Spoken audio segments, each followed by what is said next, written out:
Hey YouTube, it's Grant here. I got a super awesome deck I want to share with you guys. I'm really proud of this deck, and this is actually my third upload, just trying to get this right and going over the cards in the right way. Basically, when I first made this deck, it was a cool idea, and I didn't take it seriously. I just used the cards I owned, and it was actually really strong. And I loved playing it so much that I thought I wanted to try and optimize this deck as much as possible. And it's got a crazy good win ratio. I played like 15 games, so yeah, 15 games to test it and kind of tweak it and make it how I wanted. And you got to remember, Commander games can sometimes take 2 hours. So it's got plenty of playtesting done with it. And I think it's just about done. So often in the past, I would build a deck, be excited about it, share it with you guys, and then end up doing a lot of tweaking and changing it. But this time I want to just upload the video and have it mostly done. And I'm probably not going to change it very much until some new cards come out that have to just go in. One thing I do want to say though is this uses a ton of new cards from like Strixhaven, Ikoria. It's got some stuff from Commander Legends and Call Time. So yeah, some new cards really well utilized in here. But let's explain how this works. So firstly, it's a partner deck with a companion. And for those who don't know, companion is like a pseudo commander, which for the purpose of this deck, I just call it like a third commander because it's essentially in its own command zone. And it works like this. So Obosh costs 3 and a black red and a black red for a total mana value of 5. And its companion clause says, your starting deck contains only cards with odd converted mana costs and lands. If a source you control with an odd converted mana cost will deal damage to a permanent or player, it deals double that damage instead. So my entire deck has to have odd converted mana costs, and the majority of the deck costs 1 or 3. So this doubles damage. And then every companion has its own different companion clause. So some might say something like you need to have 20 extra cards in your deck, or Lutri, who is banned, says all of your cards in your starting deck have to have different names, which in Commander that already has to happen anyway. So anyways, so that's what a companion is. Next, I'm running Reyhan. Reyhan says for 1 a green and a black, he enters the battlefield with 3+1/+1 counters on him, and then when creatures die, I can move around the counters. Basically, when he dies or he's put in a command zone, I can move the counters around as long as he's out. And then lastly, I have Jeska, Thrice Reborn. For 2 and a red, also costs 3 mana. Her 0 ability is choose target creature until my next turn. That creature would deal damage to a combat damage to an opponent. It deals triple that damage instead. Her -X is she deals X damage to 3 targets. And I actually use that -X a lot to clear away for blockers. It's super, super good. Jeska is a fantastic new commander from Commander Legends. And the other thing about her is she enters with the amount of loyalty counters equal to the amount of times you've cast Commander. So if I cast Reyhan first, like I usually do, she'll come in second, so she'll have 2 counters on her. And then we'll grow every time from then. And something interesting, I don't know, a lot of people know this, if you have infinite mana, you can just win with Jeska. So I don't have infinite mana combos in this deck, but if you get infinite red mana, you can play Jeska, use her -X, dealing 1 damage to 3 targets, put her back in the command zone, obviously, recast her again, and the next time she'll have 2. Use a -2 for X, do 2 damage to 3 targets, and then bring her again for 3, and then she'll have 3, and you can keep doing that infinitely. So I think that we'll be seeing a lot of her, maybe even in CDH, and people really like her because she's starting to make like combat more viable in CDH. But anyways, that's enough rambling. That's the preamble. So let's jump straight into the deck tech, and I will post a link down below for the Architect deck list for you guys. Before I get into the list of cards, I have stacks of cards for respectively what they do. I want to show you my favorite interaction in this deck. So Doubling Season is 5 mana for an enchantment that says if an effect would create 1 or more tokens under your control, it creates twice that many tokens. And if an effect would put 1 or more counters on a permanent you control, it puts twice that many counters on that permanent instead. And brand new from Strixhaven, we've got Paradox Zone. And this says, Paradox Zone enters the battlefield with a growth counter on it. At the beginning of your end step, double the amount of growth counters on Paradox Zone, and then create a 0/0 green and blue fractal token, put X +1/+1 counters on it, where X is the number of growth counters on Paradox Zone. So just these 2 cards. Honestly, I've had some, I'll tell you a story towards the end of how like you don't need anything except for, you have 3 cards in the command zone. So you have like an entire hand almost in the command zone as long as you get land. So this deck doesn't need a lot to go crazy. Just with your commanders, you can swing in for just Jeska and Reyhan and Obosh. You can swing in for 18 damage, commander damage. But so let me go over this real fast, and then we'll jump into the meat of it. So bear with me, guys. So if I was to play Paradox Zone, well, Doubling Season's on the battlefield. I got to put a growth counter on it. But since doubling season is out, I got to put 2 growth counters on it. So it goes to 2. And then at my end step, I would double it, so I'd put another 2 on there, right? But doubling season doubles what I would put on there, so instead I'll put 4 counters. So that'll bring it to 6. All right, so now since I have 6 counters on there, I get to create a 6/6 token. But because of doubling season, I create 2 tokens, and the counters get doubled. So now I'm going to put 2 12/12s out the first turn that I've played this card. Okay, simple enough, and there's plenty of ways, like so many ways to give trample in this deck. Obviously, because it's a combat deck, and we're swinging for big damage. So let's skip over to the next turn, okay? It's next turn. We're going to put out some more creature tokens. So now I need to double the amount of counters on Paradox Zone at the end step. So I'm going to put 6 more counters. But since I have doubling season, that doubles. So I'm going to put 12 more counters, bringing this to 18 total counters. So I get 12 plus this original 6. Now I need to put out 2 18/18 tokens at my end step. Okay? But because I'm putting out those 2 tokens, those 18 counters gets doubled, and that goes to 36. So now, within the 2 turns, I put out 2 12/12s and 2 36/36s. I've actually had this grow for multiple turns. I think I had it for 3 or 4 turns out. I remember at one point I had 196 creature, and I have the ways in this deck to sacrifice a creature, draw cards equal to its power. I don't want to do stuff with that when it's that big, but really having that many counters is crazy with stuff like the Ozolith where you can move your counters around, etc., etc. So this is just a quick example of how nutty this deck can get. And with that, let's jump straight into what the best cards in the deck are. So the first little thing I put aside was what are the best cards in the deck, what I'm hoping to draw every game that I play. And these are kind of the cards that make this deck really run, and I'm always happy when I get them. So obviously doubling season's fantastic in this deck. And of course, Paradox Zone, now that you see what it does, brand new from Strixhaven, fantastic card. Then I've got Primal Vigor here. It just says if one or more tokens will be put into the battlefield, create another one. If one more +1/+1 counter, double those. It's basically a second copy of Doubling Season, except of course it only works for +1/+1 counters and not for things like Planeswalkers. Branching Evolution, another way to just double up +1/+1 counters. And by the way, if you were to have, say, like Primal Vigor or Branching Evolution and Doubling Season, your creatures get so insane. So, lastly, we've got Hardened Scales. One of the things I like about Hardened Scales is that it says if a +1/+1 counter will be put onto a permanent you control, or a creature you control, you do that +1. In the same way that you might have seen like life gain decks use Soul Sisters and like the little 1/1 creatures that you gain a life every time you play a creature. Since there's lots of instances of 1 life happening, you might have like an Ajani's Pridemate that, you know, if you have 4 little instances of 1 life gain, you get 4 tokens. Well, there's a lot of things in this deck that actually make me just gain 1 token from multiple different things. So sometimes this works as its own pseudo doubling season. It actually doubles the amount of tokens I get. Because it's not often I add 5 or 6 tokens onto something. It's generally usually I just put 1 at a time. So this doubles those counters. Expedition Map. I am running so many awesome utility lands, but we'll go over those later. Gravity Well. This is one of my favorite cards from back when I used to play in the Zendikar area with my vampire deck. I loved this card when I played green because flying is a big problem for this deck, but this completely solves it. It is in the best cards in the deck list because it is something that needs to be taken care of, because with the amount of tokens and big creatures you have, if there's no flying, people are just not getting through. So this will just completely stop decks in their tracks, and I've had this basically stall out games to where I won because nobody could hit me. So what it does is 1 and 2 green. Whenever a creature with flying attacks, it loses flying until end of turn. And gotta remember, everything has to cost 1, 3, 5 odd converted mana costs. But you know, over the years they printed so many awesome cards and power creep that like there's enough good 1 and 3 and 5 drops that you don't need 2 and 4 drops. And I know Corpse Jack Menace and stuff would be good, but honestly, having Obosh and the ready has done more good for me than you guys can imagine through certain situations that you wouldn't even expect until you play the game a lot.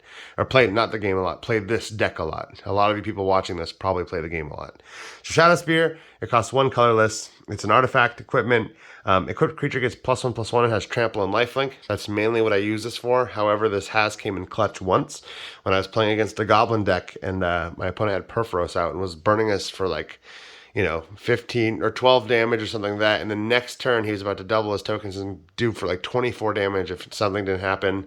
And I was actually able to Shriek Maw to kill his Perforos because this is on the field. And I used the one to say, permanents your opponent's control, lose hexproof and indestructible until end of turn. Douthie Embrace. So I have two copies of kind of the same thing. One's a creature and one is an enchantment, but they're 2 and 1 black, both of them, and they say for the enchantment, tap 2 black, target creature gains shadow until end of turn. Means it can only be blocked by creatures with shadow, which essentially means unblockable. Not a lot of people running shadow, and Douthie Trapper does the same thing. Tap to target creature gains shadow until end of turn. This is just often a kill shot for a lot. Like anytime I draw these, I'm like it's over. Sort of Truth and Injustice from Modern Horizons 1 says equipped creature gets +2/+2, has protection from white and from blue. Just that alone, I would use in the same way that the Trample and Lifelink is good. Usually somebody's playing blue or their blockers have blue or white. And yeah, that if you're unblockable in this deck, it's insanely strong. So that is not inconsequential. But really what I put this in here for was the proliferate. It says whenever a equipped creature deals combat damage to a player, put a +1/+1 counter on a creature you control, then proliferate. And that comes very handy in this deck. Then lastly, the Ozolith. So this card blew my mind when I first saw it spoiled, and I actually think that they might have made this card specifically for counter. Well, obviously it's made for counters players, but the person that developed this, I feel like they're like, I want to make my counters deck more viable, so I'm just going to make the perfect card. Because what sucks more than building up a creature and proliferating, getting the counters, then it dies or gets blinked and it's gone. Well, this saves the counters. It says whenever a creature you control leaves the battlefield, if it has counters on it, put those counters on the Ozolith. At the beginning of combat on your turn, if the Ozolith has counters on it, you may put all counters from the Ozolith onto target creature. So it's like a little bank, and it costs 1 mana. Just 1 mana. Okay, so that's it. Obviously, if you guys haven't told, we are going into the +1/+1 counters route. Big Stompy, double, triple damage, commander damage wins, or just beating face. So I'm going to start with that strategy and go over my +1/+1 counter strategy cards. So first I've got Grumgully the Generous. Also new, just from Throne of Eldraine. Each other non-human creature you control enters the battlefield with an additional +1/+1 counter on it. I actually don't run very many humans in this deck at all. Mostly it's elves, snakes, beasts, you'll see, hydras. And another copy, this is actually better, and this is also a new card. There's so many new cards in this deck, you guys. The cards printed recently are so fantastic, and I've got some more stuff from the Strixhaven Commander sets too. But real fast, so this gives +1/+1 counters to my creatures. This makes my creatures non-counterable for 3 mana, and non-token creatures I control have Riot. They can either enter the battlefield with a +1/+1 counter, or haste. It's my choice. Inspiring Call is a perfect card for this deck. It's board wipes are a problem. So for 2 and a green, it says draw a card for each creature you control with a +1/+1 counter on it. These creatures gain indestructible until end of turn. So not only does it save your board, but it can draw you sometimes 7 cards for 3 mana. And you know what? Even if you don't have anything you need to save, sometimes you just want to draw 7 cards and you play it anyways. Nissa, Voice of Zendikar. So this one is really, really good. This helped me so much. The green plant token is a +1. And then -2, put a +1/+1 counter on each creature you control. And -7, you gain X life and draw X cards, where X is the number of lands you control. I'll set that aside because that's important for later. Hungering Hydra, it's a 1-drop. It enters the battlefield with X +1/+1 counters on it. It's X and 1 green. And then whenever it takes damage, you get to put that many +1/+1 counter on it. And then also, it can't be blocked by more than 1 creature. So giving this trample is great, and there's a few ways to give trample in this deck, as you'll see. This is a new one from Strixhaven too. Feign the Broker. What's really cool about this is it's essentially like a Planeswalker in the way that it has like a -1/+1 system going on here. It's got a bunch of different abilities. It has an untap, but first it says tap, sacrifice a creature, put 2 +1/+1 counters on target creature. Tap, remove a counter from a creature you control, create a treasure token. Or tap, sacrifice an artifact, create a 2/1 white and black inkling creature token flying, which you can then use to tap, sacrifice that creature, put 2 +1/+1 counters, which then you can then use to create treasure tokens, which then you can use to create the creature, and it can just fulfill itself. It really is in a lot of ways like a Planeswalker, because it does grow when you do that, like the counters on it. It's interesting. It was a weird design, but I really like it, and it's a perfect fit for this deck at 3 mana. Now here's a heavy hitter. X and 3 green. It's 0/0 trample. It enters the battlefield with X +1/+1 counters on it, but when it dies, you gain life and draw cards equal to its power. Buttercream. It's such a good card. Snakeskin Veil. Most of you know what this does. It saves your creature and puts a counter on it. Pride Malkin, another really recently made card. This is from M21. When it enters the battlefield, put a +1/+1 counter on target creature you control. But each creature you control with a +1/+1 counter has trample. So now all those big hydras and stuff along those lines, or those giant tokens that you see, those fractal tokens, all of them have trample now from this. Fantastic. Torian Mauler, classic. Whenever an opponent plays a spell, you put a +1/+1 counter on it. For rules, 1, a black and a green. So each creature in your graveyard has scavenge, and the scavenge cost is equal to its mana cost. You can sacrifice another creature to regenerate him, and what scavenge does for people who aren't pausing to read, basically you can play the card from your graveyard for their mana cost, but instead of actually getting the card back, based on their power, you put that many +1/+1 counters on a creature on the battlefield. So for example, if I was to scavenge my Pride Malkin here, I would get 2 +1/+1 counters to put on something. All right. Next, we're going to Mana Gorger Hydra. For 2 and a green, it's a 1/1 trample, but whenever a player casts a spell, put a +1/+1 counter on him. And that's kind of the same thing as the Torian Mauler there. Evolution Sage, very, very, very good. And also a recent card just from War of the Spark here. Whenever a land enters the battlefield under your control, proliferate. This is almost, like, I know it's silly because some cards are older, but this almost feels like a standard commander deck based on how new these cards are. Like, all these cards are within a couple years old, which I know standard isn't that old, but it blows my mind how strong this deck is and what its win ratio is, considering I don't have a crap ton of old power cards in there. Of course, there are some. So this is 2 in a red. And whenever he attacks, put a +1/+1 counter on him, and then create a number of 1/1 red goblin creature tokens equal to his power.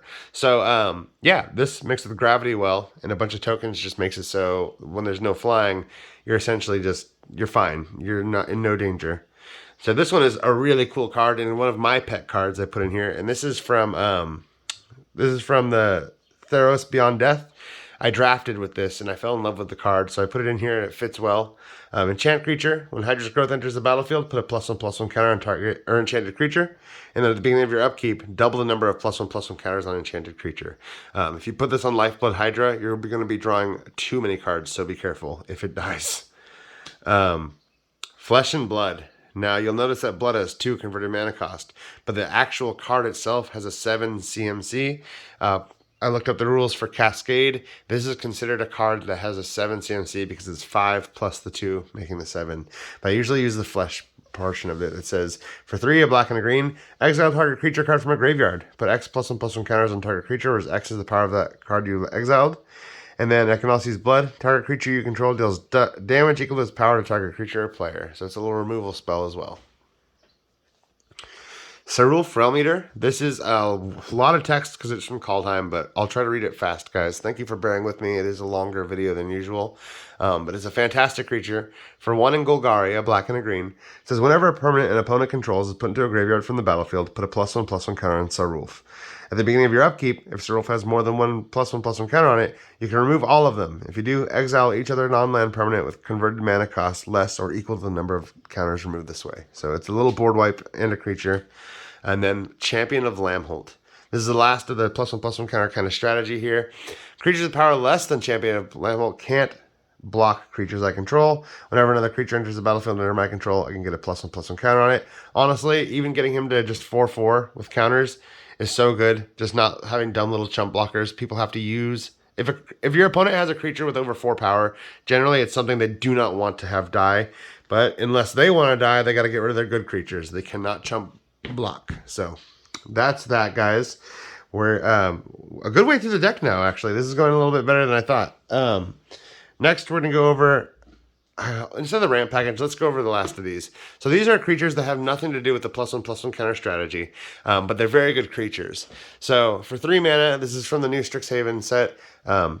It's got 3 mana Flash. Commander creatures you control get +2/+2, and commanders you control have hexproof. With just him out on the field, and then the double damage, and then the triple damage, that's enough commander damage just to kill somebody. So he's fantastic and protects your commanders. He soaks up removal. I got Shriekmaw for removal. It's 5 mana, 4 and a black, but you can evoke it for 2, and when it enters the battlefield, destroy target non-artifact, non-black creature. I like having removal on a creature because having creatures is really, really important in this deck. Combat Celebrant. If Combat Celebrant has been exerted this turn, you may exert it. Sorry, if it hasn't been exerted this turn, you may exert it as it attacks. When you do, untap all of the creatures you control, and after this phase, there's an additional combat phase. Nakara. So this one's really cool too. So for 2 and a black, it's got a 2/2 with menace. Whenever another creature you control leaves the battlefield, if it had 1 or more counters on it, you draw a card and lose a life. So technically, this is kind of on the counter plan as well. The counters, +1/+1 counters plan. Eternal Witness, bring something back from the graveyard. Viridian Corruptor, 3 mana for a 2/2 infect, and when it enters the battlefield, I get to destroy an artifact. Hex Drinker, a modern card here, but for 1 mana, this thing is a great late game creature. When you only have 1 and 3 drops, really, you do want some really good late games, and what I like about this is beside it protecting itself, once you get it to level 8, it has protection from everything, so it just becomes an unblockable, undeal-withable, huge creature.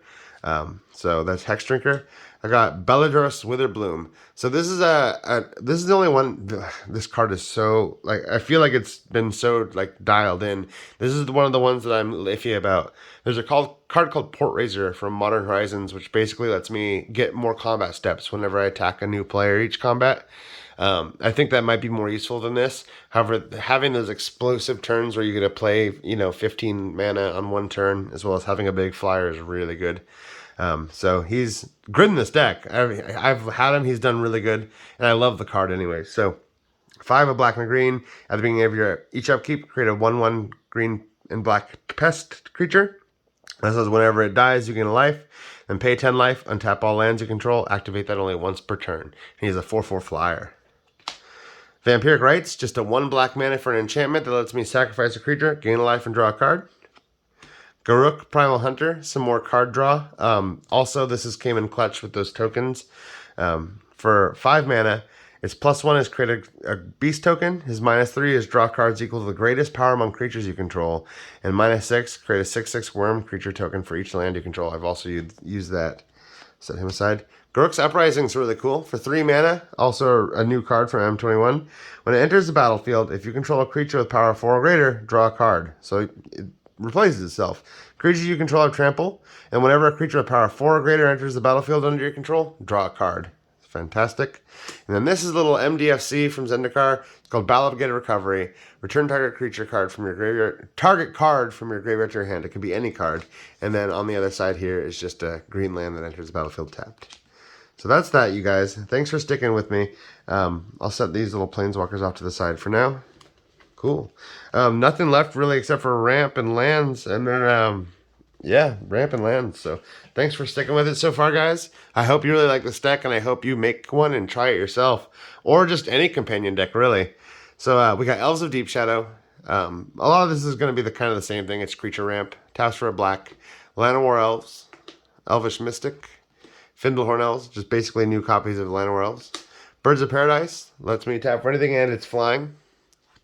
Gilded Goose basically does the same thing as your Birds of Paradise. You create a food token, and then you can sacrifice a food token to add 1 mana of any color, but it is a flying 0/2. Joraga, this one's a cool one. So with Joraga, it's 1 green mana, and just like, what is that one called? Just like Wayfarer's Bauble, you play it the first turn for 1, then second turn you pay 2 mana, but then at level 1 it says tap to add 2 to your mana pool, so it actually ramps pretty well. Fertilid, a really, really fantastic card for this. Inexpensive to buy and so good for this deck because there's a lot of ways to get trample, as you know. There's a lot of ways to proliferate and add counters. So this just ramps you in the beginning, but it never dies because you're usually just putting more counters on it. And then when you have sufficient ramp, this could just become a 12/12 attacking trampler. So it's really cool to have the ramp on creatures. That's very, very useful in this deck. So this is Yan Yangu, and it's in Japanese, but I do know what it does off the top of my head. So basically it says, creatures you control with +1/+1 counters on them have tapped to add 1 mana of any color, and then his -1 is put a +1/+1 counter on up to 1 target creature. And Rishkar Prima Renegade. For 3 mana and enters the battlefield, you can put a +1/+1 counter on up to 2 target creatures. Then each creature you control with a counter on it has tapped to add a green. They basically become Llanowar Elves. Have Soul Ring and Wayfarer's Bauble. Got to keep that 1 mana cost here, you guys. 1 and 3. All right, I got through these. Let's go into these utility lands, you guys. Oh, actually, the sorceries first. So sorry, I got a little bit right here left to go through. So this is just stuff to help you, just help in the deck. They don't really have anything to go off the plan, but you should just be running board wipes and stuff like this. So I have Toxic Deluge. I've got Vandalblast to destroy all of my opponent's artifacts if I overload it. Jeska's Will for a little bit of incidental card draw. Lightning Bolt, Gamble for a tutor. Village Rites, which is an instant that lets me sacrifice one of my creatures to draw 2 cards. And then Chaos Warp. That's that. And then let's go over these utility lands. Because I usually, if you guys watch my other deck techs, you know I don't use a lot of utility lands. But in this deck, I've got used more than I ever have.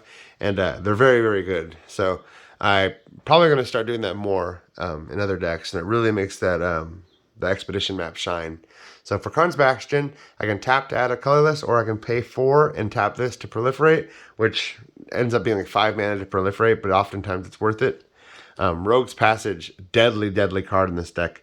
For 4 and tap, target creature can't be blocked this turn, and that can literally just translate to target player loses the game this turn. Kessig Wolf Run, for 1 or X, a green and a red, target creature gets +X/+0 and gains trampled in a turn, and I'll easily pay 3 just to give something trample if I don't have any other way to give it to them. Dryad Arbor. There's just kind of nice to have an extra creature on board if I need one, but it is a forest as well as a creature. Llanowar Reborn. This has graft, so when I play a creature, I can put a +1/+1 counter off this land onto another one, and I can sometimes proliferate and just keep this pumping out tokens.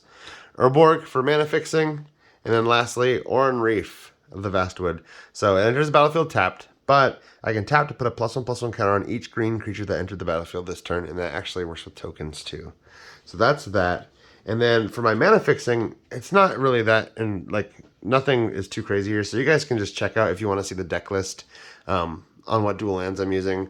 I'm using some of the fetch lands, I'm using some of the shock lands, I'm using some of the pathways and stuff, but nothing too crazy here, you guys.